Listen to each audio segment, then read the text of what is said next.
Praise the Lord church, shalom, जय मसीह। फिर एक बार हम प्रभु के चरणों में उपस्थिति में हम आए हैं परमेश्वर के वचन को सुनने के लिए। और जैसा ये समय है वचन का, हम अपने पवित्र शास्त्र को खोलेंगे। यिर्मयाह का पुस्तक, उसका 17वां अध्याय, यिर्मयाह 7 and 8। यिर्मयाह का पुस्तक, उसका 17वां अध्याय 7 और 8 वचन हम पढ़ेंगे।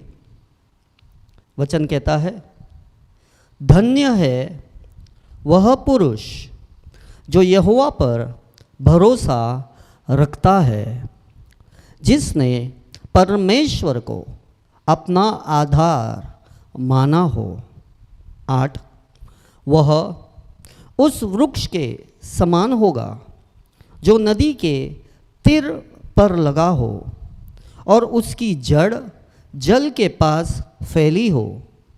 जब घाम होगा तब उसको न लगेगा, उसके पत्ते हरे रहेंगे और सूखे वर्ष में भी उनके विषय में कुछ चिंता न होगी, क्योंकि वह तब भी फलता रहेगा। Praise the Lord. तो ये परमेश्वर का वचन है हमारे लिए आज के लिए। आइए हम दुआ करेंगे। स्वर्गीय पिता प्रभु परमेश्वर, प्रभु यीशु, हम आपके सम्मुख आए हैं प्रभु जी परमेश्वर, आपके वचन को सुनने के लिए। और हम आपको धन्यवाद कहते हैं प्रभु कि परमेश्वर आपने हमको यिर्मयाह का पुस्तक, उसका 17वां अध्याय 7 और 8 का वचन दिया है। वचन आपका है प्रभु, वचन आप हो, प्रचारक भी आप ही है प्रभु। हम दुआ करते हैं आपके लोगों के साथ बातें कर, हमें सिखा आपके वचन के द्वारा, हमें सिखा, हमें समझा, ताकि हमें और आत्मिक बुद्धि और ज्ञान प्राप्त होए प्रभु। प्रभु जी, यहाँ पर जितने भी लोग हैं प्रभु जी, हर एक को आपके हाथों में सौंपता, हर एक का ताबा ले ले, आशीष कर प्रभु जी। जो भी वचन को सुनने के लिए है प्रभु, हर एक का आत्मिक कान, मन, हृदय को खोल प्रभु, ताकि आज का वचन हर एक के अच्छे हृदय पर गिरकर 100 गुना फल को उत्पन्न करे। यीशु के नाम से मांगते हैं, सुन कबूल कर पिता, आमीन। तो प्रेज द लॉर्ड भाई और बहनों, जैसे हमने वचन को पढ़ा, यिर्मयाह का पुस्तक, उसका 17वां अध्याय 7 और 8 परमेश्वर ने हमको वचन दिया। और ये जो वचन है यिर्मयाह का, ये वचन जो है, जो परमेश्वर ने यिर्मयाह को दिया, परमेश्वर यिर्मयाह से, अपने दास, अपने नबी से कुछ बातें कर रहा था।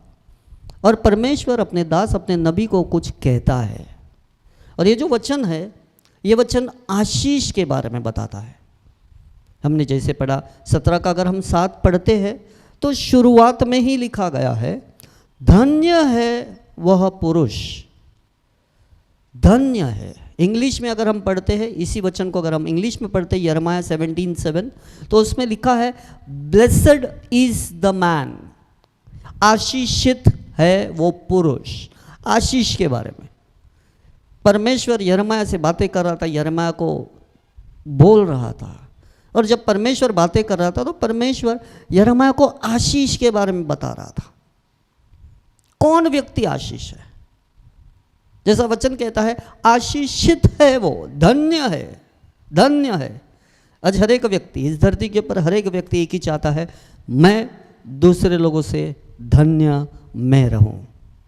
आज हर एक व्यक्ति एक ही चाहता है कि दूसरे सारे लोगों से मैं सबसे ज़्यादा आशीषित मैं रहूं। और यहाँ पर परमेश्वर अपने बच्चों को किस तरीके से, परमेश्वर के बच्चे आशीष को प्राप्त कर सकते हैं, किस तरीके से परमेश्वर के बच्चे आशीषित और धन्य रह सकते हैं, परमेश्वर यहाँ पर इस वचन में वो राज की बात बताया है। आज पूरी कलीसिया को, कलीसिया के लोगों को, हर एक व्यक्ति को एक बात दिमाग में है, मैं आशीषित रहना चाहता हूँ, मैं आशीषित बनकर रहना चाहता हूँ। हर एक को आशीष चाहिए, लेकिन हमको समझना है आशीष कैसे आता है। भाई और बहनों, जब तक एक व्यक्ति, जब तक एक इंसान काम पर नहीं जाएगा, नौकरी पर नहीं जाएगा, काम नहीं करेगा, उसे पगार नहीं मिलेगा। बॉस उसको, कंपनी उसको पगार नहीं देगी। क्यों? क्योंकि उसने काम नहीं किया है, वो नौकरी पर नहीं आया, वो काम पर नहीं आया, काम पर गया नहीं। और अगर यदि वो काम पर नहीं जाता है, नौकरी नहीं करता है, तो वो व्यक्ति, वो स्टाफ, उसका हक नहीं बनता कि वो कंपनी से अपना तनख्वाह मांगे। आज कलीसिया, परमेश्वर प्रभु यीशु आज अपने बच्चों को, कलीसिया को, अपने दुल्हन को कुछ बात समझाना चाहता है। और परमेश्वर अगर हम देखें ये परमेश्वर का स्वभाव है, ये परमेश्वर का, प्रभु यीशु मसीह का सोच है, स्वभाव है, सोच है कि मेरे बच्चे आशीषित रहे। ये प्रभु यीशु मसीह का सोच है। आज हम कलीसिया, हमको ये बात सोचना है। गरीबी हमारे लिए नहीं है, दर्द हमारे लिए, कलीसिया के लिए, परमेश्वर के बच्चों के लिए नहीं है, मुसीबत परमेश्वर के बच्चों के लिए नहीं है, तकलीफ, बीमारी परमेश्वर के बच्चों के लिए, कलीसिया के लिए, प्रभु यीशु मसीह के दुल्हन के लिए नहीं है, नहीं है। प्रभु हमको गरीबी में, मुसीबत में, दर्द में, तकलीफ में नहीं देखना चाहता, नहीं देखना चाहता। प्रभु नहीं चाहता कि उसके बच्चे तकलीफ में रहे, दर्द में रहे, मुसीबत में रहे। प्रभु परमेश्वर नहीं चाहता भाई बहनों। और इसी कारण अगर हमको परमेश्वर का स्वभाव जानना है, हमको प्रभु यीशु मसीह का सोच, किस तरीके से यीशु मसीह सोचता है, इसके लिए वचन कहता है, वचन में लिखा, इसके लिए परमेश्वर जानता है। इसके लिए परमेश्वर ने लिखकर, पवित्र शास्त्र में लिखकर छोड़ा कि जिस तरीके से इंसान और मनुष्य सोचता है, परमेश्वर हमारे हिसाब से नहीं सोचता। परमेश्वर का सोच हमसे कई गुना, लाखों गुना अलग और ऊंचा है। जब प्रभु का, परमेश्वर का सोचने का समय आता है, तो वो मनुष्य से कई गुना अलग तरीके से परमेश्वर सोचता है। और परमेश्वर का हर एक सोच अच्छा है, सुंदर है, उत्तम है अपने बच्चों के लिए। और इसी कारण जब परमेश्वर ने आदम और हवा को बनाया, जब परमेश्वर ने आदम और हवा को उस वाटिका में रखा, सबसे पहला बात जो परमेश्वर ने आदम और हवा के साथ किया, परमेश्वर ने आदम और हवा को आशीष किया। दोनों को सबसे पहला मानव जाति, सबसे पहला स्त्री और पुरुष और स्त्री जब बनाए गए, परमेश्वर ने उनको सिर्फ बनाकर ऐसा छोड़ नहीं दिया भाई बहनों। परमेश्वर ने दोनों को बनाया और बोला चलो ठीक है, जाओ, चलो अभी यहाँ पर रहो, जैसा तुमको करना। नहीं, वो नहीं किया। जब तक परमेश्वर का आशीष हमारे ऊपर नहीं आता है, जब तक परमेश्वर हमको आशीष नहीं करता है, वो व्यक्ति आशीषित कभी नहीं हो सकता है। इसीलिए सबसे पहला काम मनुष्य को बनाने के बाद परमेश्वर का सबसे पहला काम जो प्रभु ने किया, वो है आदम और हवा को आशीष किया। आज परमेश्वर हमको ये बात समझाना चाहता है कि प्रभु आपको दुख, दर्द और तकलीफ में नहीं देखना चाहता। परमेश्वर यदि अपने बच्चों को देखना चाहता है तो वो एक आशीषित जीवन को देखना चाहता है। हमारा स्वर्गीय पिता, हमारा प्रभु यीशु, एक ही बात उसके दिमाग में है कि मेरे बच्चे हर दिन, हर समय आशीषित रहे, उनके जीवन में कोई भी बात की कमी घटी नहीं रहे। इसीलिए तो परमेश्वर यिर्मयाह को ये वचन दे रहा है और यिर्मयाह को कहता है कि यिर्मयाह, मैं चाहता हूँ तू जाके दूसरे लोगों को भी, जैसा मेरा वचन में तेरे पास आया, मैंने मेरा वचन, मेरे शब्द मैंने तुझे दिए हैं, मैं चाहता हूँ कि ये शब्द तू मेरे दूसरे इजरायली बच्चों को भी देना जिनको मैंने चुना है, ताकि वो जान जाए, वो समझ जाए कि कलीसिया आशीषित कब होगी, कलीसिया आशीष को कब देखेंगे, कलीसिया आशीष में कब चलने वाले बनेंगे। सिर्फ आशीष मांगने से आशीष नहीं होता है। जब घर में पति आता है काम करके थक कर, जब पति घर में आता है और घर में आने के बाद रात के समय में वो जैसी एंट्री करता है, हाथ पैर धो लेता है, फ्रेश हो जाता है और अपने पत्नी को बोलता है खाना लगाओ, मुझे खाना, भोजन परोसो। तो भोजन ऐसे ही, खाना ऐसे ही नहीं आता है भाई बहनों। जब तक पत्नी पूरा दिन किचन में काम नहीं करेगी, जब तक पत्नी वो चावल को लेकर उसको धोएगी नहीं, प्रेशर कुकर में डालेगी नहीं, पानी नहीं रखेगी, उसको उबालना शुरू नहीं करेगी, उसको पकाना शुरू नहीं करेगी। चावल ऐसे ही तैयार नहीं होगा। सिर्फ पति का बोलने से चावल ऐसे ही तैयार होकर सामने आ जाएगा, नहीं।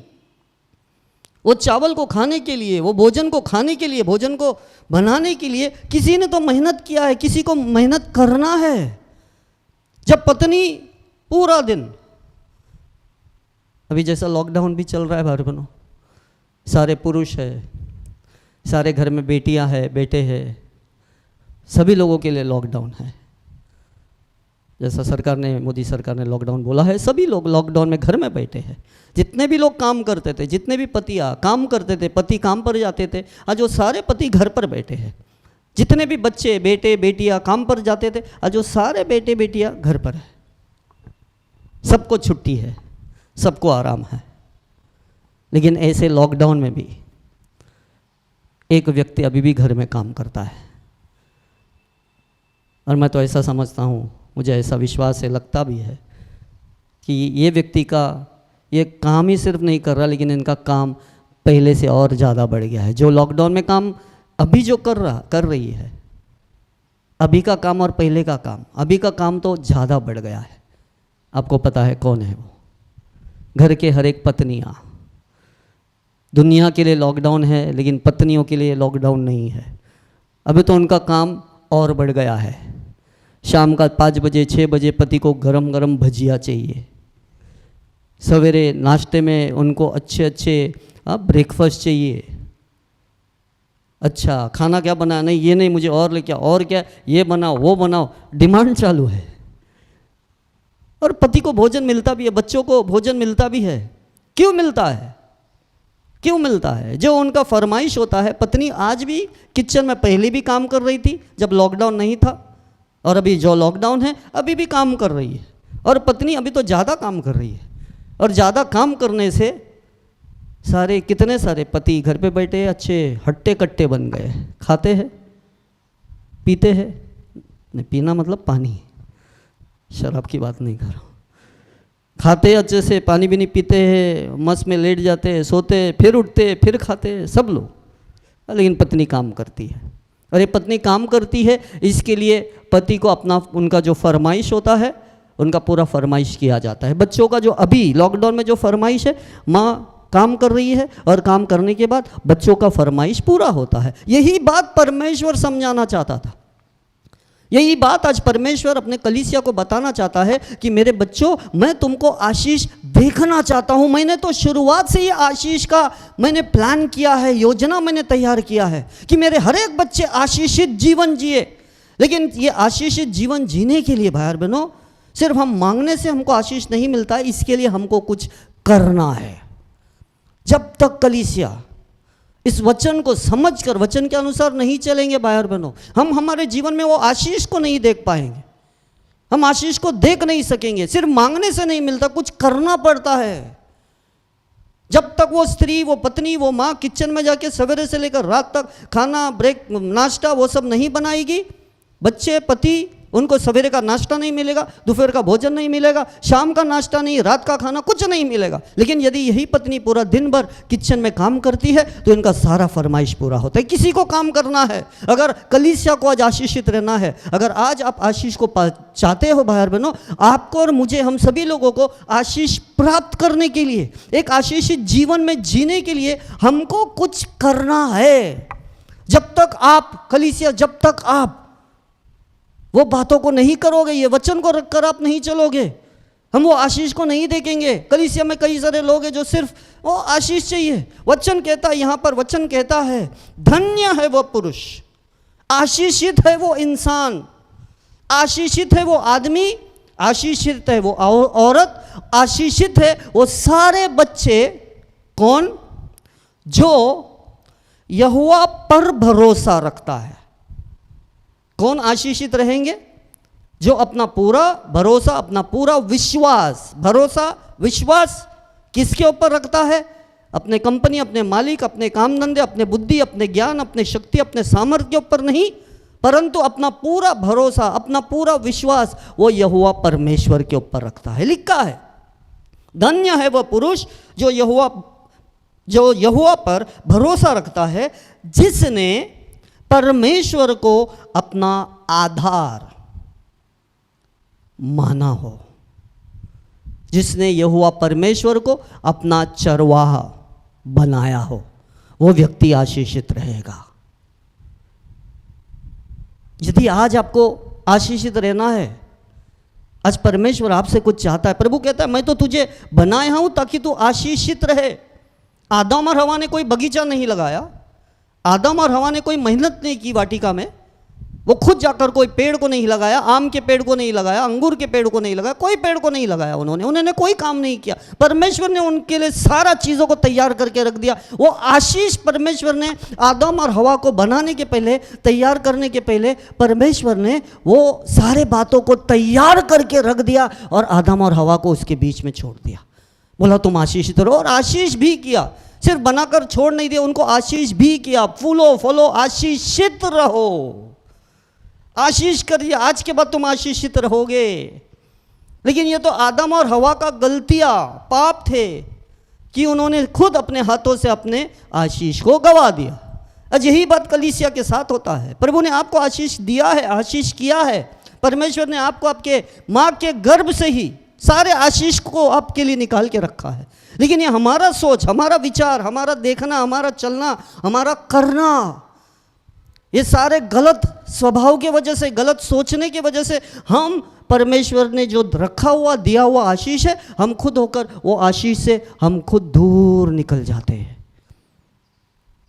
आदम और हवा को चुपना नहीं था, लेकिन चुप गए। परमेश्वर ने उनके साथ, परमेश्वर ने आदम और हवा को छुपा छुपी खेलने के लिए, हाइड एंड सीक खेलने के लिए नहीं बनाया था। परमेश्वर ने आदम और हवा को परमेश्वर के साथ छुपा छुपी, जैसे बच्चे खेलते, छोटे छोटे बच्चे खेलते, छुपा छुपी खेलते, हाइड एंड सीक खेलते, परमेश्वर ने आदम और हवा को छुपा छुपी खेलने के लिए नहीं बनाया, हाइड एंड सीक खेलने के लिए नहीं बनाया। परमेश्वर ने आदम और हवा को बनाया ताकि आदम और हवा परमेश्वर के साथ एक फेलोशिप रखे, परमेश्वर का स्तुति करे, परमेश्वर का आराधना करे। परमेश्वर ने उसके लिए बनाया। लेकिन एक समय आ गया, ये छुपा छुपी शुरू कहाँ से हुआ? ये बच्चे जो खेलते, हम भी खेलते थे छोटे थे जब हम, अभी के बच्चों को तो मालूम भी नहीं होगा छुपा छुपी क्या है। ये खेल हम भी खेलते थे। ये खेल शुरू कहाँ से हुआ? वाटिका में से शुरू हो गया। किसने शुरू किया? आदम और हवा ने शुरू किया। और जो आदम और हवा ने शुरू किया, आज भी बच्चे खेल रहे, छोटे छोटे बच्चे जिनको पता है, आज भी ये छुपा छुपी खेल रहे। कहाँ से शुरू हो गया? अच्छा है खाली छुपा छुपी खेलते हैं। Praise the Lord. वहां से शुरू हो गया। आशीष को गवा दिया इन्होंने, अपने आशीष से दूर निकल गया। इसके लिए परमेश्वर यिर्मयाह को कहता है, धन्य है, आशीषित है वो मनुष्य जो यहोवा परमेश्वर के ऊपर विश्वास रखता है, भरोसा रखता है, जो यहोवा परमेश्वर को अपना जीवन का चरवाहा बनाता है। वो व्यक्ति आशीषित होगा। वो व्यक्ति सदा के लिए, उसके जीवन के अंत तक वो धन्य रहेगा, आशीषित रहेगा। आशीषित रहना, इसका मतलब परमेश्वर की वो कृपा में चलना। आशीषित रहेगा, धन्य है वो, आशीषित है वो। इसका मतलब जो व्यक्ति आशीषित रहेगा, उसके जीवन में कोई भी बात की कमी घटी कभी नहीं रहेगी। उसके हर एक जरूरतों को यहोवा परमेश्वर पूरा करेगा। आशीषित रहना मतलब दूसरे लोगों से अलग।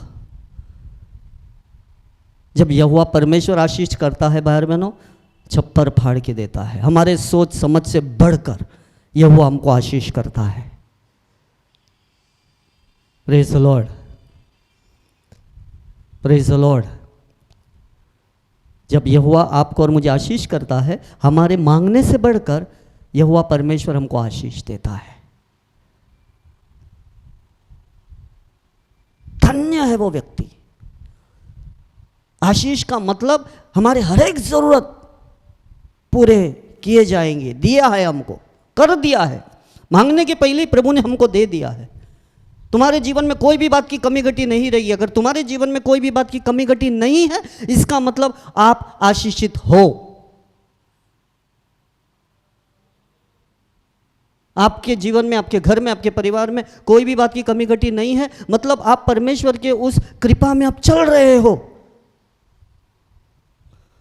बहुत बड़ी बात है। और ये आशीष कब मिलेगा? ये आशीष में हम कब चलना शुरू करेंगे? जब हम यहोवा परमेश्वर के ऊपर भरोसा, विश्वास, भरोसा से अच्छा शब्द विश्वास, जब कलीसिया के सारे लोग यहोवा परमेश्वर के ऊपर विश्वास रखकर, पूरा विश्वास, थोड़ा नहीं, पूरा विश्वास रखकर चलेंगे, जब कलीसिया यहोवा परमेश्वर को अपना जीवन का चरवाहा बनाएंगे, वो व्यक्ति आशीषित होगा। बाइबल में एक स्त्री के बारे में बताया गया है और यह स्त्री का नाम है रूत। छोटा सा किताब है, ये कुछ बड़ा किताब नहीं है, छोटा सा किताब है। और ये छोटे से किताब में ये रूत के बारे में लिखा गया है। और ये जो रूत थी, ये जो स्त्री थी जिसका नाम था रूत, ये रूत कोई प्रभु की बेटी नहीं थी।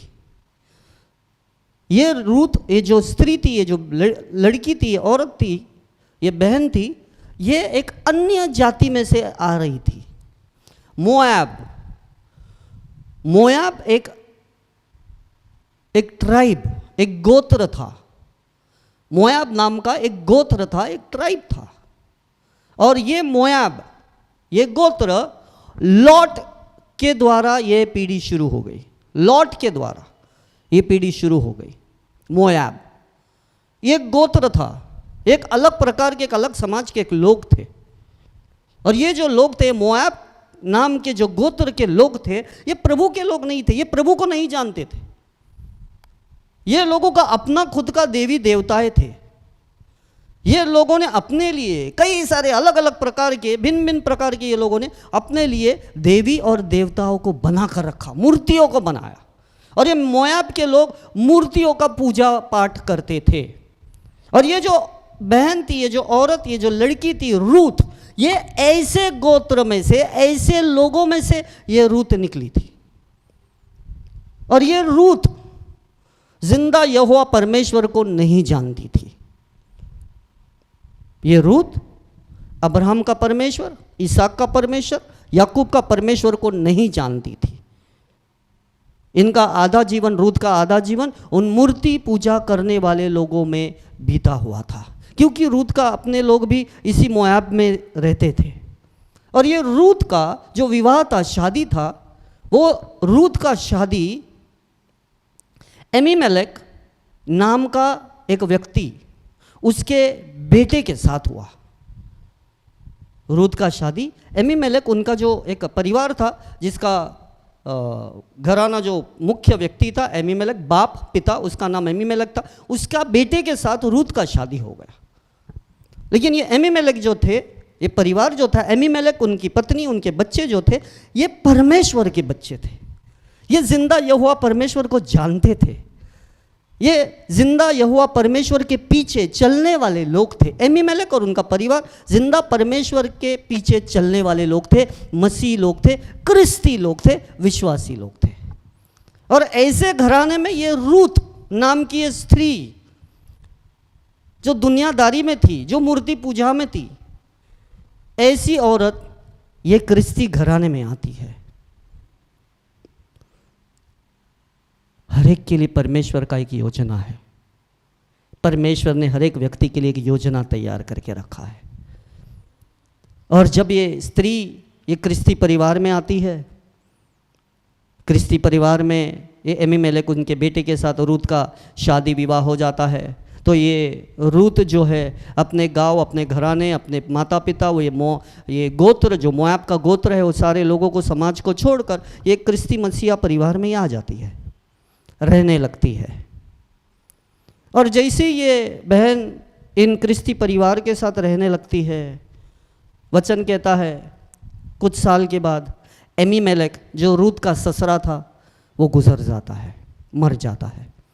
और एमीमेलेक ये आदमी, इसका पत्नी का नाम नयोमी। और कुछ साल के बाद जब एमीमेलेक गुजरता है, नयोमी विधवा हो जाती है। अभी भी इनके घर में 2 पुरुष 2 बेटे।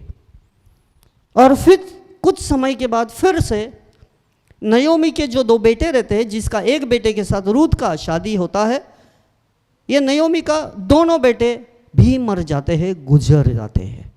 तो सबसे पहले हम देखते हैं कि नयोमी विधवा हो जाती है, लेकिन उसके बाद फिर भी नयोमी के पास 2 बेटे रहते हैं, और कुछ समय के बाद नयोमी के दोनों बेटे भी मर जाते हैं, और नयोमी के जो दोनों बहू रूत और औरफा करके होती है, ये दोनों बहू भी विधवा हो जाती।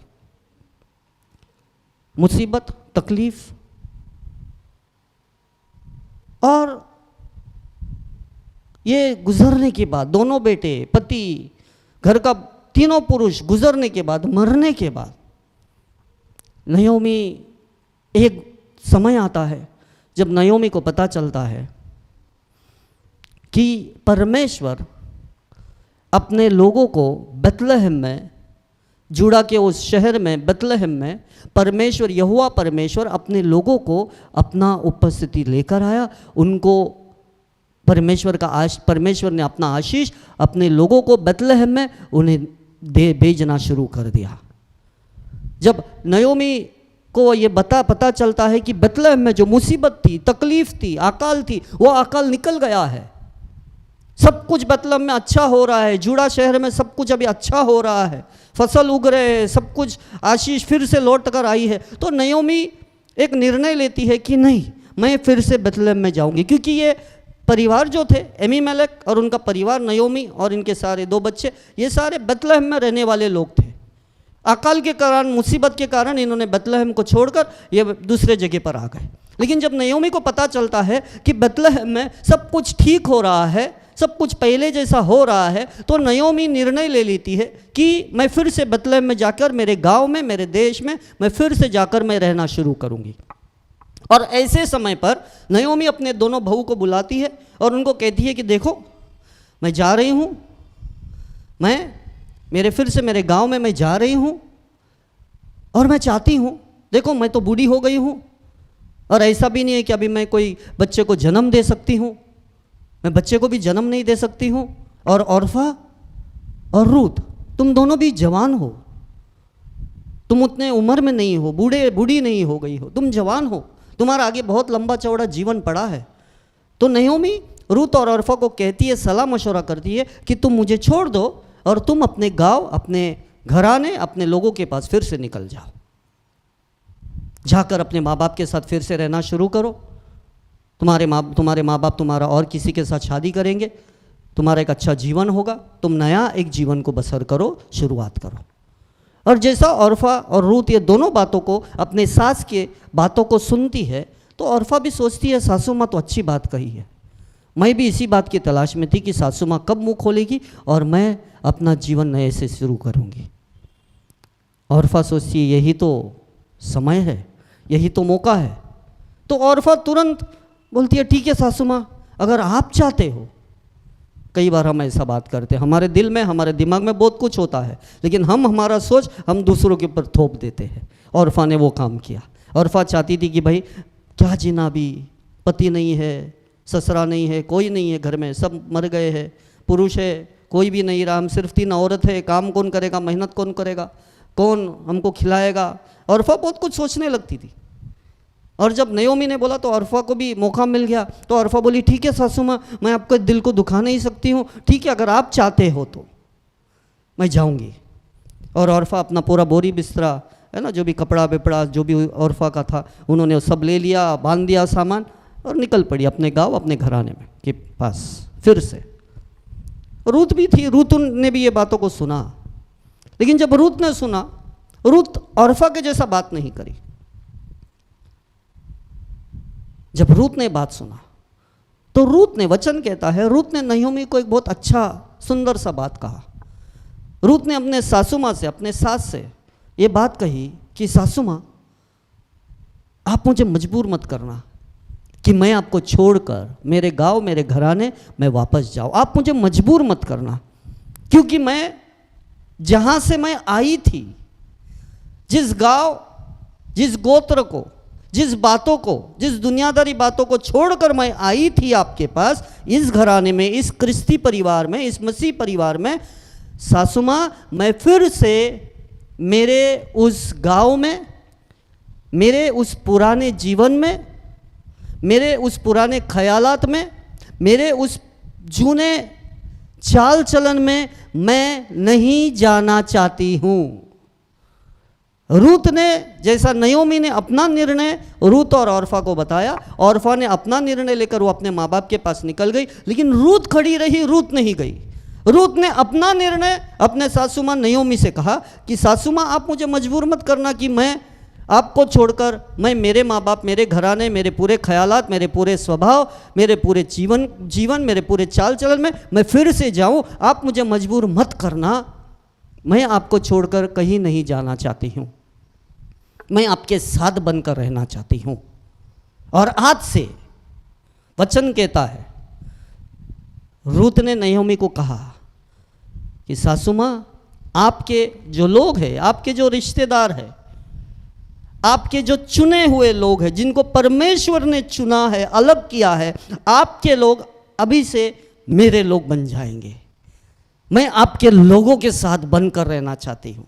और सिर्फ मैं आपके लोगों के साथ, आपके चुने हुए लोगों के साथ जिनको परमेश्वर ने चुना, सिर्फ मैं उनके साथ ही नहीं, बल्कि आज से अभी से आपका परमेश्वर सासू माँ नयोमी, आपका परमेश्वर मेरा परमेश्वर होगा। देखो यहाँ पर रूत ने अपना निर्णय बताया। रूत ने सब कुछ अपना सरेंडर कर दिया, और ये बातों को करने के लिए रूत को 10 साल लगे। 10 साल के बाद, और ये 10 साल में रूत के जीवन में बहुत कुछ हो गया भाई और बहनों। रूत ने अपने जीवन में बहुत ऊंच नीच को देखा, बहुत तकलीफ को देखा। रूत ने अपना खुद का पति को गवा दिया, उसका पति नहीं रहा, पति मर गया। दुख, तकलीफ, दर्द, ये सारे बातों को देखने के बाद रूत ने एक बात ही बोला कि सासू माँ नयोमी, आपके लोग मेरे लोग रहेंगे और आपका परमेश्वर मेरा परमेश्वर रहेगा। 10 साल लगे, 10 साल क्रिस्ती घर में, क्रिस्ती परिवार में रहने के बावजूद नयोमी ने ये बात पहले कभी नहीं कहा। नयोमी को ये बात कहने के लिए 10 साल लगे। आज शायद आप में से कई सारे लोग यहाँ पर आज बैठे हैं, कई सारे लोग जो सुन रहे हैं इस वचन को, शायद आप भी 10 साल से आप कलीसिया में हो। शायद कई सारे लोग 8 साल से है, 3 साल से है, 2 साल से है। कई सारे लोग कई समय से प्रभु के घर में आते हैं, भवन में आते हैं, उपस्थिति में बैठते हैं, लेकिन इतने साल से आने के बावजूद भी आज आपके पास एक प्रश्न है, एक सवाल है कि मैं आ रही हूँ, मैं जा रहा हूँ, लेकिन फिर भी मेरा घराना क्यों नहीं आ रहा है। शायद आपको 10 साल हुआ होगा, 8 साल हुआ होगा, 5 साल हुआ होगा, 3 साल हुआ होगा, लेकिन फिर भी आज भी आप अकेले प्रभु के भवन में आते हैं, आपका घराना नहीं आता है। शायद आपको यह सवाल होगा। रूत 10 साल लगी, 10 साल उन्होंने लिया। 10 साल के बाद रूत ने यह ऐलान किया कि नहीं, आज से नयोमी का परमेश्वर मेरा परमेश्वर होगा। मैं आपको बताना चाहता हूँ कलीसिया, शायद आपके पास ये प्रश्न होगा, इतने साल से मैं प्रभु के भवन में जा रही हूँ, कलीसिया में जा रही हूँ, दुआ कर रही हूँ, आराधना कर रही हूँ, उपवास प्रार्थना मैं कर रही हूँ, लेकिन फिर भी मेरा पति ने छुटकारा क्यों नहीं पाया है, मेरी पत्नी ने छुटकारा क्यों नहीं पाया है, मेरे बच्चे आज भी दुनियादारी बातों में क्यों फंसे हुए हैं, इतने साल से जाने के बावजूद आज भी मैं वही बातों को क्यों देख रही हूँ। लेकिन आज जितने भी लोगों को ये प्रश्न है, सवाल है, आज मैं उन लोगों से कहना चाहता हूँ, समय खत्म हो गया है, कुछ तो नया शुरू होने वाला है। 10 साल के बाद नयोमी के जीवन में कुछ तो नया सिरे से शुरू हो गया। जो आप इतने समय से रुके हुए हो, आपके पति के लिए आपका पति नहीं आ रहा था, आपकी पत्नी नहीं आ रही थी, आपके बच्चे नहीं आ रहे थे, लेकिन आज मैं आपको बताना चाहता हूँ वो समय खत्म हो गया है। 10 साल ही क्यों ना हुआ हो, 12 साल ही क्यों ना हुआ हो, 6 साल ही क्यों ना हुआ हो, आज मैं आपको बताना चाहता हूं कि आपने हार नहीं माना। 10 साल से आप लगातार आ रहे हो, 10 साल से आप लगातार प्रार्थना कर रहे हो, उपास प्रार्थना कर रहे हो, आराधना कर रहे हो। आपका लगातार उपास करना, परमेश्वर के भवन में आना, लगातार आराधना करना, बाइबल पढ़ना व्यर्थ में नहीं गया है। समय आपका खत्म हो गया है, आपके बुरे दिन खत्म हो गए हैं, अच्छे दिन का शुरुआत हो गया है, होने वाला नहीं है, हो गया है। रूत के जीवन में एक ऐसा समय आ गया जब रूत के जीवन में वो बीती हुई बातें, वो दर्दनाक बातें, वो तकलीफ वाली बातें, सब कुछ खत्म हो गया और एक नया जीवन रूथ के जीवन में शुरू हो गया। शायद कलीसिया में कई सारे लोग हैं भाई बहनों, कलीसिया में लोग आते हैं लेकिन फिर भी अभी भी उनका पूरा जीवन प्रभु में नहीं है। शायद आप 10 साल से आप आते हो, कलीसिया में आप आते हो 10 साल से, जिस तरीके से रूथ 10 साल नयोमी और एलीमेलेक एक क्रिस्ती विश्वासु के घर में वो रह रही थी, उसका शादी हुआ, विवाह हो गया, उनके साथ रह रही थी, लेकिन फिर भी ये नहीं, रूथ ने कभी ये बातों को नहीं किया। शायद कलीसिया में कई सारे लोग रहेंगे, 10 साल से आप कलीसिया में आ रहे, 10 साल से लगातार आप आते हो, 10 साल से आप वचन सुनते हो, 10 साल से परमेश्वर अपना वचन आपको सुनाता है, आपको सिखाता है, लेकिन 10 साल के आने के बावजूद भाई बहनों आपके अंदर कोई ज़्यादा बदलाव नहीं हुआ है। आप अभी भी वही हिसाब से आप चल रहे हो, दो नाव में, एक नाव में इधर प्रभु में और दूसरा नाव दुनियादारी में। अब 2 नाव में पैर रख के चल रहे हो। वचन कहता है कोई भी व्यक्ति 2 मालिक का सेवा कभी नहीं कर सकता। वो एक मालिक को खुश रखेगा और दूसरा मालिक को वो फंसाएगा, वो दुख देगा, दर्द देगा। दूसरा मालिक के साथ उतना प्रेम नहीं करेगा, एक मालिक के साथ प्रेम करेगा। वचन कहता है 10 साल हो गए भाई और बहनों, आज अभी हमको बदलना है। ये लॉकडाउन में मैं समझता हूँ, ये लॉकडाउन में तो परमेश्वर ने कई सारे क्रिस्ती लोगों का टूटा हुआ, आत्मिक टूटा हुआ जीवन ये लॉकडाउन में परमेश्वर ने पूरा तरीके से बना दिया। मुझे विश्वास है ये लॉकडाउन ऐसे ही नहीं हुआ, परमेश्वर का योजना इस लॉकडाउन में भी था। अमेरिका, इटाली, स्पेन, लोग रो रहे, परमेश्वर के नाम को पुकार रहे। अमेरिका जैसे इतना बड़ा देश, लोग रो रहे, अभी परमेश्वर के नाम को पुकार रहे वो लोग। इटाली परमेश्वर के नाम को पुकार रहे हैं, स्पेन, कई कितने सारे बड़े बड़े देश यहोवा परमेश्वर के नाम को पुकार रहे हैं। इतने साल के बाद, इतने सालों में उन्होंने कभी इस तरीके से यहोवा परमेश्वर के नाम को नहीं पुकारा। लेकिन अभी जब लॉकडाउन हुआ, ये वायरस जो आया है, ये वायरस के आने के बाद कई सारे बड़े देश आज घुटने टेक कर रो रहे हैं। जो पहले उन्होंने कभी घुटना नहीं टेका, जो पहले उन्होंने कभी चिल्ला चिल्ला के परमेश्वर यहोवा के नाम को नहीं पुकारा, आज हर एक घर घर में, हर एक गली गली में, हर एक नुक्कड़ नुक्कड़ में हर एक व्यक्ति यहोवा परमेश्वर के नाम को पुकार रहा है। और यदि ऐसा हर एक देश में हो रहा है तो मैं समझता हूँ ये लॉकडाउन हमारा यहोवा परमेश्वर का किया हुआ है। क्योंकि प्रभु जानता था कि जब मैं लॉकडाउन करूंगा, जब मैं मेरे लोगों को अपने घर में बिठाऊंगा, तब जाकर ये अपना घुटना टेकना शुरू करेंगे, तब जाकर ये मेरे नाम को पुकारना शुरू करेंगे, तब जाकर ये मेरे बच्चे अपना टूटा हुआ आत्मिक वेदी को तैयार करना शुरू करेंगे। और वो हो रहा है, वो हो रहा है। यदि इतने साल में आप आपके हिसाब से चर्च में आते थे, आराधना शुरू होता था, स्तुति शुरू होती थी, आप आराम से आते थे, लेकिन मैं समझता हूँ जैसे ये लॉकडाउन खुल जाएगा, फिर से हम प्रभु के घर में मिलना शुरू करेंगे।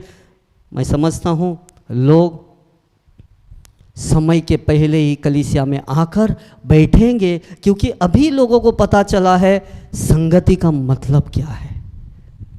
अभी लोगों को वो जानकारी, वो बातें अभी समझ में आ रही है उनके दिमाग में, ये फेलोशिप का मतलब क्या है, ये फेलोशिप कितना इम्पोर्टेंट है। जब हम सारे लोग मिलकर, एक साथ मिलकर हम स्तुति आराधना करते हैं, वचन को सुनते हैं, नाचते गाते हुए हम फेलोशिप करते हैं, वो कुछ अलग होता है। ये बात अभी लॉकडाउन में लोगों को समझ में आ गया। जब इतनी बार दास जो है अपने कलीसिया में अपने लोगों को समझाता था, सिखाता था, लेकिन लोग अपने इधर से सुनते थे, इधर से छोड़ देते थे। लेकिन प्रभु ने अभी आपको ये लॉकडाउन में बहुत अच्छे तरीके से सिखाया है। और मुझे विश्वास है अभी जो लॉकडाउन खुलेगा, जो हम फिर से वापस से मिलेंगे, हर एक व्यक्ति समय के पहले प्रभु के भवन में आकर अपने आप का तैयारी करेंगे कि प्रभु मैं आपका आराधना करना चाहता हूँ, मैं आपका स्तुति करना चाहता हूँ एक सच्चे मन और हृदय से। Praise the Lord. रूथ को 10 साल लगे। रूथ ने 10 साल के बाद रूथ ने वो कन्फेशन, वो कबूली किया, उन्होंने अपना पूरा सरेंडर किया। वो बोला बस आज के बाद बस मैं नहीं जाऊंगी, मैं मेरे पुराने स्वभाव में नहीं जाऊंगी। रूथ ने वो निर्णय लिया। नयोमी ने कहा बेटी तू जा, तू जहां से आई थी तू वहां जा, तू वहां खुश रहेगी।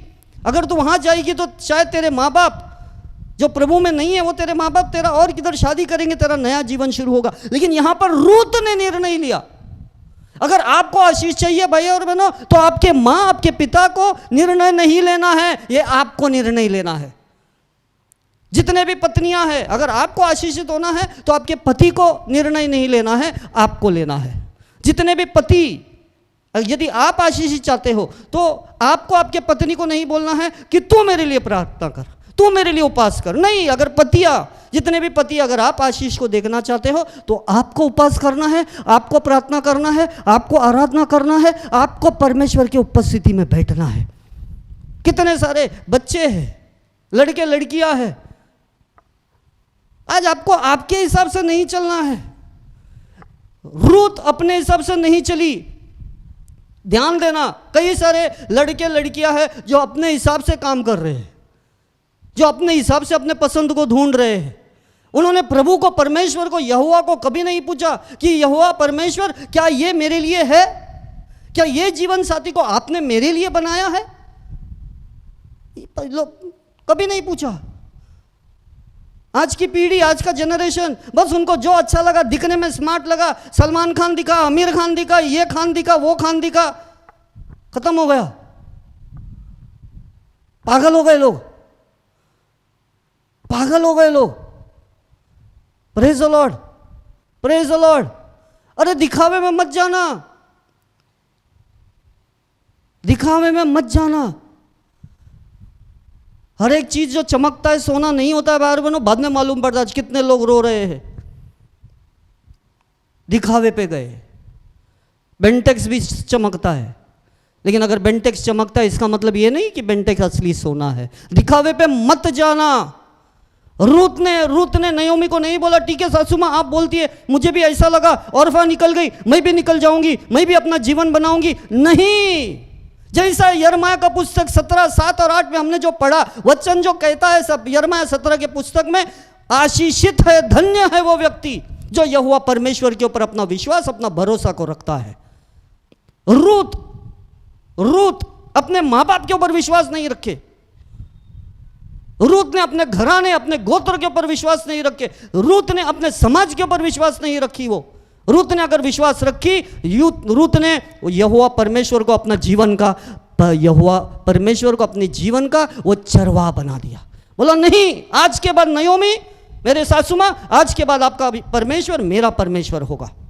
मैं मेरे सोच और समझ के हिसाब से नहीं चलना चाहती। मैं अपना पूरा विश्वास, मैं जानती हूं कि अभी तक मैंने मेरे जीवन में बहुत मुसीबत को देखा, लेकिन आज मुझे पता है 10 साल मैं आपके साथ रही हूं सासू माँ, 10 साल, और 10 साल में मैंने ये क्रिस्ती जीवन में बहुत कुछ देखा है। आप जो हिसाब से, आप लोग जो क्रिस्ती लोग हैं, आप जो मसीह लोग हैं, आप जिस तरीके से प्रभु की आराधना करते हो, सेवकाई करते हो, प्रभु से बातें करते हो, बाइबल पढ़ते हो, आपके अंदर कुछ अलग और अनोखा बात है।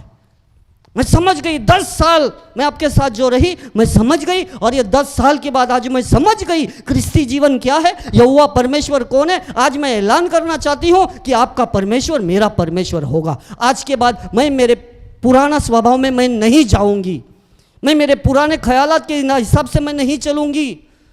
जो मेरे लोग चलते थे, जो मेरे लोग मुझे कहते थे, जब मैं मेरे माँ बाप के साथ रहती थी, वहाँ के लोगों के अनुसार मैं भी चलती थी। लेकिन आज सासू माँ मैं बताना चाहती हूँ, आज मैं मेरे लोगों के अनुसार, मैं मेरे स्वभाव, मेरे सोच और विचार के अनुसार नहीं चलना चाहती। क्यों? क्योंकि अगर मैं मेरे सोच और समझ के अनुसार अगर मैं चलूँगी, सासू माँ, मैं कभी आशीषित नहीं रहूँगी। सासू माँ, मैं आशीषित रहना चाहती हूँ, और यदि मैं आशीषित रहना चाहती हूँ, मुझे आशीष करने के लिए सिर्फ एक ही परमेश्वर है, वो है आपका यहोवा परमेश्वर। रूत जानती थी कि यहोवा परमेश्वर ही मेरे जीवन को फिर से अच्छा बनाएगा। अगर मैं यहोवा परमेश्वर के अनुसार अगर मैं चलूँगी, अगर मैं यहोवा परमेश्वर को, मैं वो लड़के को नहीं, मैं ये लड़की को नहीं मेरा जीवन साथी, मैं वो लड़के को मेरा जीवन साथी नहीं, मैं वो लड़की को मेरा जीवन साथी नहीं, यदि मैं मेरा जीवन साथी मेरा यहोवा परमेश्वर जिसका मैं दुल्हन हूँ, अगर वो यहोवा परमेश्वर को मैं मेरा पति बना दिया, मेरा पूरा जीवन आशीषित होगा, मेरे जीवन में कोई भी बात की कमी घटी नहीं होगी। मैं उन सारे लोगों में से मैं धन्य कहलाया जाऊंगा, मैं आशीषित कहलाया जाऊंगा कि जो व्यक्ति यहोवा परमेश्वर के अनुसार काम करते हैं। आगे वचन यिर्मयाह का पुस्तक 17 जो हमने पढ़ा, उसका आगे लिखा गया है कि जो भी व्यक्ति यहोवा परमेश्वर को अपना विश्वास रखकर चलेगा, वो व्यक्ति उस पेड़ के समान होगा जो झील के किनारे लगाया गया है, जिसके पत्ते कभी नहीं सूखेंगे, जिसके ऊपर कोई आज कोई तकलीफ, कोई दर्द, कोई मुसीबत कभी नहीं आएंगी। आज का जो पीढ़ी चल रहा है भाई बहनों, ये सब अपने हिसाब से काम कर रहे हैं। आज का जनरेशन, आज का पीढ़ी, ये लोग परमेश्वर को, मैं सबकी बात नहीं कर रहा हूँ, मैं सबकी बात नहीं कर रहा हूँ। कई सारे ऐसे लोग आज का पीढ़ी के ऐसे भी जवान लोग भी हैं जो आज भी यहोवा परमेश्वर को ही अपना सब कुछ मानकर, पूछकर, बताकर परमेश्वर के अनुसार चलते। मैं सबकी, लेकिन कई सारे लोग हैं, 75% लोग तो मैं कहना चाहता हूँ अपने सोच अपने हिसाब से चलते हैं। इसीलिए जब हम अपने सोच अपने हिसाब से हम अपने जीवन को बिताना चाहते हैं, जब हम परमेश्वर का आदर नहीं करते, जब हम यहोवा परमेश्वर को पूछते नहीं है कि प्रभु क्या ये चीज़, ये व्यक्ति मेरे लिए है, जब हम यहोवा परमेश्वर को जब समय आता है कुछ चुनाव करने का, निर्णय लेने का, और वो समय में हम यहोवा परमेश्वर को नहीं पूछते कि प्रभु आज मुझे सलाह मशवरा करो, आप मुझे अगुवाई करो, आप मुझे मार्गदर्शन करो, जब हम यहोवा परमेश्वर को नहीं पूछते, हम हमारा डिसीजन, हम हमारा निर्णय खुद ले लेते हैं, तो जब मुसीबत आती है, आपसे एक सवाल करना चाहता हूँ भाई बहनों, जब निर्णय लेना होता है, जब डिसीजन लेना होता है, और डिसीजन लेने के समय में जब हम यहोवा परमेश्वर के पास नहीं जाते, उसको हम पूछते नहीं हैं मार्गदर्शन करने के लिए, मदद करने के लिए, अगुवाई करने के लिए, तो जब मुसीबत आती है, जब हम हमारा निर्णय लेते हैं, जब हम हमारे जीवन में अपना खुद का सोच निर्णय के हिसाब से हम निर्णय लेकर आगे बढ़ते हैं, और हमारा निर्णय लेने के कारण जब हम गड्ढे में पड़ जाते हैं, खड्डे में गिर जाते हैं, मुसीबत को देखते, दर्द को देखते, मुझे एक बात बताना, तब हम यहोवा परमेश्वर के पास क्यों आते हैं? और क्यों यहोवा परमेश्वर तब तुमको मदद करना है? क्योंकि जब डिसीजन लेना था, निर्णय लेना था, तुम कभी यहोवा परमेश्वर के पास नहीं गए, तुम कभी उस यहोवा परमेश्वर को पूछे नहीं, क्या प्रभु, क्या यीशु मसीह, क्या ये चीज़ मेरे लिए अच्छा है, क्या ये लड़का, ये लड़की मेरे लिए अच्छा है, सही है? तुमने कभी नहीं पूछा, तुमने अपना सोच और समझ के अनुसार कर दिया, और जब समय आया दर्द और तकलीफ का, अभी तुम आते हो वही यहोवा परमेश्वर के पास उससे मदद मांगने के लिए। अरे ये तो हमारा परमेश्वर अच्छा और भला है भाई और बहनों, ये तो हमारा परमेश्वर अच्छा और भला है, वो भलाई का परमेश्वर है। इसीलिए बिना हम पूछते हुए भी जब हम यहोवा परमेश्वर के पास जाते, यीशु मसीह के पास जाते और कहते कि हे यीशु, मैं दर्द में हूँ, तकलीफ में हूँ, मुझे बचाओ, यहोवा परमेश्वर तुरंत अपने हाथों को बढ़ाकर हमको उस गड्ढे में से, उस कीचड़ में से बाहर निकालने के लिए तैयार खड़ा होता है। यही तो हमारा परमेश्वर का महानता है। रूत ने अपना सोच, अपना समझ का सहारा नहीं लिया, परंतु रूत ने अपना पूरा विश्वास यहोवा परमेश्वर के ऊपर डाल दिया। और इसी कारण भाई और बहनों, 10 साल के बाद जब रूत ने अपना पूरा जीवन यहोवा परमेश्वर को सरेंडर कर दिया, जब रूत ने बताया कि नहीं सासू माँ, मैं मेरे पुराने स्वभाव में मैं नहीं जाना चाहती हूँ, मैं मेरे पुराने ख्यालात में मैं नहीं जाना चाहती हूँ, मैं पुराना चाल चलन के हिसाब से, दुनियादारी के हिसाब से मैं नहीं चलना चाहती हूँ, आज के बाद मैं एक नई सृष्टि बन गई हूँ प्रभु यीशु मसीह में। रूत ने वो बात को किया कि सासू माँ, आज के बाद मैं प्रभु यीशु मसीह को स्वीकारती हूँ, मैं ग्रहण करती हूँ, आज से वो यहोवा परमेश्वर मेरा है, और आज से मैं प्रभु यीशु मसीह में एक नई सृष्टि बन गई हूँ, इसीलिए मैं मेरे पुराने स्वभाव में नहीं जाएगी, मैं मेरे पुराने स्वभाव के अनुसार मैं नहीं चलेगी। ये था रूत, ये थी वो रूत जिन्होंने निर्णय लिया वापस नहीं जाऊंगी। आज कलीसिया में से कितने लोग हैं भाई बहनों, 10 साल से प्रभु यीशु मसीह में रहने के बावजूद, 10 साल पहले प्रभु यीशु मसीह को अपने जीवन में स्वीकारने के बावजूद भी कितने सारे ऐसे लोग हैं जो आज भी पुराने स्वभाव में चल रहे हैं। उनको बाहर नहीं निकलना है, उनको अपने जीवन में बदलाव नहीं लेके आना है, वो खुश है अपने जीवन से। औरफा खुश थी अपने जीवन से। सासू माँ ने बोला बेटी तू जा औरफा, तू जा, निकल जा। औरफा तुरंत बोरी बिस्तरा बांध ली और अपने घर, अपने माँ के घर, अपने गांव, अपने गोत्र में फिर से निकल गई। अपने पुराने जीवन में, अपने पुराने स्वभाव में औरफा फिर से निकल गई, अपने पुराना जीवन को बिताना शुरू कर दी।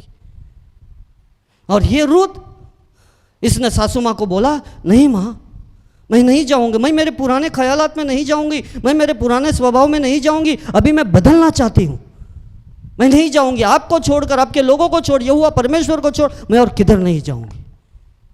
भाई बहनों, जब आप यहोवा परमेश्वर को अपना चरवाहा, अपना पूरा विश्वास यहोवा परमेश्वर के ऊपर डालोगे, यिर्मयाह का 17वां अध्याय 7 और 8 जो हमने पढ़ा भाई और बहनों, वचन कहता है तुम्हारे जीवन में कभी कमी घटी नहीं होगी। तुम वो पेड़ बनोगे कि इस गर्मी के सीजन में भी, इस गर्मी के मौसम में भी तुम्हारे पेड़ के ऊपर हरे पत्ते दिखाई देंगे। तुम्हारे पेड़ में फल लगना कभी बंद नहीं होगा। तुम जीवन का 12 महीना 7 दिन 24 घंटा तुम फल को उत्पन्न करने वाले लोग बनेंगे। तुम अपने मेहनत के फल को खाने वाले लोग बनेंगे। तुम आशीषित लोग बनेंगे। वचन कहता है धन्य है वो व्यक्ति जो यहोवा परमेश्वर के ऊपर अपना विश्वास रखता है, जो यहोवा परमेश्वर के अनुसार चलता है। औरफा फिर से अपने जूने स्वभाव में गई, उसके अंदर कोई बदलाव नहीं आया।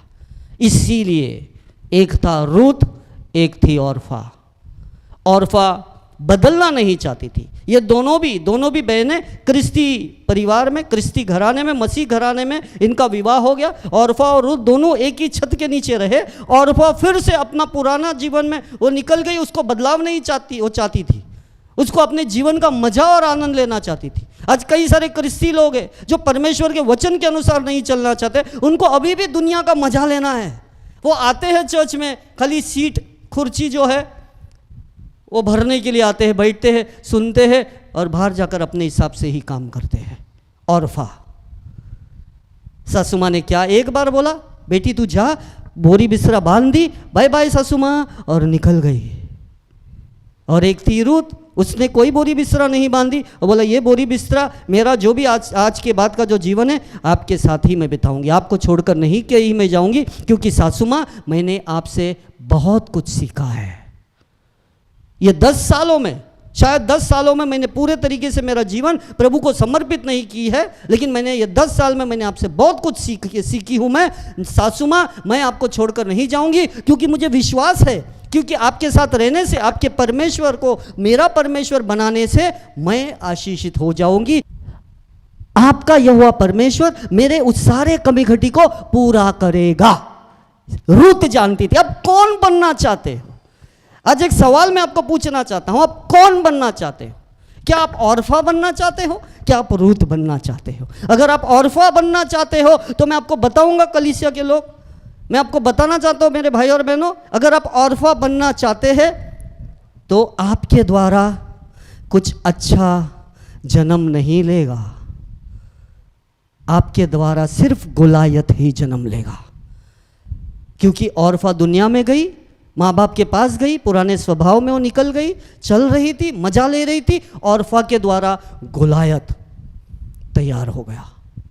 और यहाँ पर रूत, जो वो पुराने स्वभाव को छोड़ना चाहती थी, वो पुराने स्वभाव से नफरत करना चाहती थी, वो पुराने चाल चलन से, दुनियादारी बातें जो उनके अंदर थी, वो सारे बातों से वो नफरत करना चाहती थी, वो निकाल कर फेंक देना चाहती थी। और 10 साल के बाद रूत ने वो बातों को कर दिया, बोला नहीं, मैं मेरे पुराने स्वभाव में नहीं जाना चाहती। इसी कारण रूत के द्वारा दाऊद पैदा हो गया। आज एक सवाल पूछना चाहता हूं भाई और बहनों, मैं आज आपसे एक सवाल पूछना चाहता हूं, आप आपके जीवन में कौन बनना चाहते हैं? क्या आप औरफा बनना चाहते हो या क्या आप रूत बनना चाहते हो? रूत के जीवन में भी कमी घटी थी, औरफा के जीवन में भी कमी घटी थी। रूत भी 10 साल से ये परिवार के साथ थी, औरफा भी 10 साल से परिवार में थी। निर्णय आपको लेना है, डिसीजन आपको लेना है, आपको कौन बनना है। यदि आप औरफा 10 साल से प्रभु में रहने के बावजूद, यीशु मसीह को स्वीकारने के बावजूद, ग्रहण करने के बावजूद भी 10 साल से एक विश्वासु कहलाने के बावजूद भी आज अभी भी आप वो पुराने स्वभाव में ही जीना चाहते हैं। आप उस पुराने स्वभाव से बाहर नहीं निकलना चाहते, आप छोड़ना नहीं चाहते। वो क्रोध, वो सारे गलत बातों को आप निकाल कर उखाड़ कर फेंकना नहीं चाहते। बहुत जल्द आप जन्म दोगे सिर्फ गोलायत को। आपके द्वारा दावीद कभी जन्म नहीं ले पाएगा।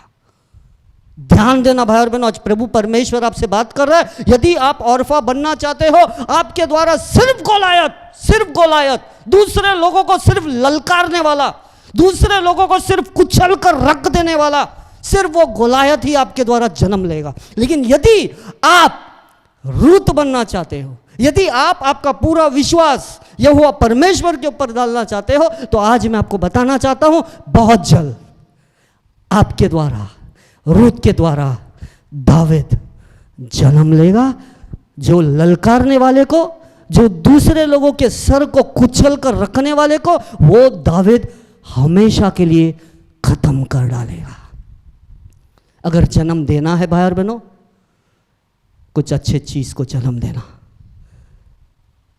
परमेश्वर के बातों को जन्म देना, आत्मिक बातों को जन्म देना, जो दूसरे लोगों के लिए एक आशीष का कारण बने, जो दूसरे परिवार को छुटकारा देने का कारण बन सके। निर्णय आपके हाथ में है। औरफा ने अपना निर्णय लिया, रूत ने अपना निर्णय लिया। आज प्रभु परमेश्वर आज आपसे एक बात पूछना चाहता है, कहना चाहता है कि बेटा, बेटी, मेरे बच्चे, ये वचन देकर, ये वचन तुम्हें सुनाकर आज मैं तुमसे एक निर्णय चाहता हूँ। कौन बनना चाहते हो? औरफा जो आज भी 10 साल के बाद भी दुनियादारी बातों को लेकर चलना चाहते हैं, दुनियादारी बातों का मज़ा और आनंद उठाना चाहते हैं, या आप रूत बनना चाहते हो जो सारे गलत बातों को, जो सारे दुनियादारी बातों को, जो सारे गलत सोच और विचार को, वो क्रोध, वो घमंड, वो ईर्ष्या को हमेशा हमेशा के लिए निकाल कर फेंकना चाहते हैं। और यदि आप रूत का डिसीजन लेना चाहते हो, बहुत जल्द आपका जीवन पूरा तरीके से बदल जाएगा। अगर आप रूत के हिसाब से चलना चाहते हो, अपना पूरा भरोसा, अपना पूरा विश्वास यहोवा परमेश्वर के ऊपर डालना चाहते हो, तो मैं बताना चाहता हूं भाई और बहनों, आप यिर्मयाह 17 के अनुसार, 7 और 8 के अनुसार, आप वो धन्य और आशीषित लोग आप कहलाए जाएंगे। निर्णय आपके हाथ में है। आज परमेश्वर ने आप अपने वचन के द्वारा आपसे बातें किया। प्रभु, भाई और बहनों, लॉकडाउन निकलने वाला है। जो लॉकडाउन के पहले, लॉकडाउन होने के पहले जो स्वभाव को लेकर हम बंद कमरे में गए, ध्यान देना, समाप्त कर रहा हूँ। लॉकडाउन के पहले जो स्वभाव, हमारे अंदर जो स्वभाव था, हमारे अंदर जो सोच था, हमारे अंदर जो विचार था, हमारा अंदर जो चाल चलन था, हमारे अंदर जो दुनियादारी के बातें थे, जब लॉकडाउन के पहले ये सारे स्वभाव को लेकर हम जो लॉकडाउन के द्वारा, लॉकडाउन के समय में हम एक बंद कमरे में गए, अभी इस बंद कमरे में परमेश्वर आपसे एक निर्णय चाहता है। God wants you to take a decision friends. God wants you to take a decision before you come out of your locked room. आप आपके बंद कमरे से बाहर निकलने के पहले परमेश्वर आपसे एक निर्णय चाहता है। कौन बनना चाहते हो? कौन बनना चाहते हो? औरफा या रूत? समय अभी है। यदि आप रूत के समान निर्णय को ले लेंगे, और जिस दिन आप लॉकडाउन के बाद अब घर के बाहर निकलोगे, जैसे ही आप लॉकडाउन के बाद आप आपके घर के बाहर निकलोगे, यदि आप इस लॉकडाउन में रूत के तरीके से, जिस तरीके से रूत ने निर्णय लिया कि नहीं नयोमी, नहीं सासू माँ, मैं मेरे पुराने स्वभाव में अभी नहीं जाऊंगी, मैं मेरे पुराने ख्यालात में नहीं जाऊंगी, मैं मेरे पुराने चाल चलन में नहीं जाऊंगी, मैं अपने आप को पूरा तरीके से बदल कर रखूंगी, वचन कहता है। उसके बाद रूत ने अपने जीवन में आशीष को देखा, जो बातों को रूत कभी सोची भी नहीं थी कि मैं इतना आशीषित हो जाऊंगी। परमेश्वर ने रूत के जीवन में इतने बड़े बातों को कर दिया। रूत के जीवन में से हर एक कमी घटी को निकाल दिया। रूत धन्य कहलाई गई, रूत आशीषित कहलाई गई। प्रेज द लॉर्ड भाई और बहनों। आज यदि इस लॉकडाउन में आप निर्णय लेना चाहते हो कि नहीं प्रभु, इस लॉकडाउन के बाद जो मैं मेरे घर के कमरे से बाहर निकलूंगी, मैं पूरा बदला हुआ स्त्री, मैं पूरा बदला हुआ पुरुष बनकर निकलूंगा, मैं बताऊंगा। अगर आपने ये निर्णय आज लिया और जैसे ही लॉकडाउन के बाद आप बाहर निकलोगे, बहुत जल्द आप आपके दावीद को जन्म दोगे। और जब आप आपके दावीद को जन्म दोगे, आपका दावीद, आपका आत्मिक बातें आपके जीवन के अंदर, आपके जीवन के विरोध में, आपके जीवन के, ध्यान देना क्या बोल रहा हूं, अगर आपने रूत का निर्णय आपने लिया कि प्रभु मैं मेरे पुराने स्वभाव को छोड़ना चाहती हूं, एक नया स्वभाव, परमेश्वर का स्वभाव, आत्मिक स्वभाव को लेकर मैं चलना चाहती हूं, यदि आप इस लॉकडाउन में आपने निर्णय लिया, जब लॉकडाउन खुल जाएगा आप बाहर निकलोगे, बताना चाहता हूं भाई और बहनों, आप दावीद को जन्म दोगे। और जब आप आत्मिक दावीद को जन्म दोगे, ये आपका आत्मिक दावीद आपके जीवन के विरोध में, आपके परिवार के विरोध में, हर एक गोलायत को, ये आपका आत्मिक दावीद हर एक गोलायत को मार गिराएगा। आपको मारने की जरूरत नहीं है। आपका आत्मिक दावीद को जिसने अपने जन्म दिया, यही आपका आत्मिक दावीद आपके जीवन के विरोध में, आपके विवाहित जीवन के विरोध में, आपके काम धंधे के विरोध में आने वाले, आपके बच्चों के जीवन के विरोध में आने वाले हर एक गोलायत को, आपका आत्मिक दावीद हर एक गोलायत को मार गिराएगा। निर्णय आपका है, आपको निर्णय लेना है। मुझे विश्वास है परमेश्वर ने आपसे बातें किया, और ये वचन में मेरी दुआ है प्रभु से कि आज का वचन हर एक के अच्छे हृदय पर गिर गया है। और यदि ये वचन, ये बीज हर एक के अच्छे हृदय पर गिर गया है तो ज़रूर 100 गुना फल को उत्पन्न करेगा। God bless you. प्रभु आपको बहुत आशीष करे। प्रभु की शांति, आनंद और खुशी आप सभी के साथ बनकर रहे। Thank you so much church. God bless you, love you. फिर दोबारा हम फिर से मिलेंगे। Thank you and God bless you.